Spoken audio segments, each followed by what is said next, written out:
રાજકોટમાં રાધિકા ધામેચાના આપઘાત કેસમાં તપાસ તેજ થઈ। પોલીસે રાધિકા ધામેચાના પિતાની પૂછપરછ કરી। પૂછપરછમાં રાધિકાના પિતાએ કેટલીક માહિતી આપી।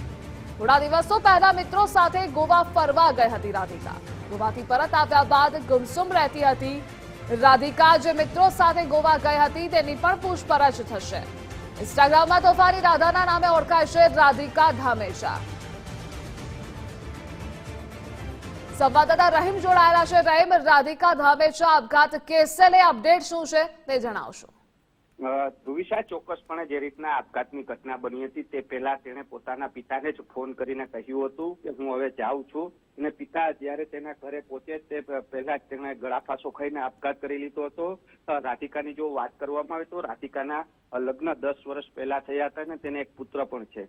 જોકે પતિ સાથે અણબનાવના કારણે છૂટાછેડા થઈ ગયા હતા અને રાધિકા છે તે પોતે અલગથી એકલી જ રહેતી હોવાની વિગત છે તે સામે આવી છે। જોકે પિતા સાથે અવારનવાર સંપર્કમાં રહેતી હતી। જ્યારે પિતા સાથે છેલ્લી ઘડીએ વાત થઈ તે પહેલા પણ પોતે ગોવા ગયા હોવાની વાત છે તે તેના પિતાને જાણ હતી, અને ગોવાથી આવ્યા બાદ તે ગુમસુમ રહેતી હોવાની તેના પિતાને પણ જાણ હતી, જેને લઈને પોલીસે છે તેના પિતાની પૂછપરછ કરી હતી અને તેમાં આ વિગત સામે આવી છે। હવે ગોવા ક્યાં મિત્રો સાથે ગઈ હતી તેને લઈને યુનિવર્સિટી પોલીસ સ્ટેશન દ્વારા તપાસ શરૂ કરવામાં આવી છે।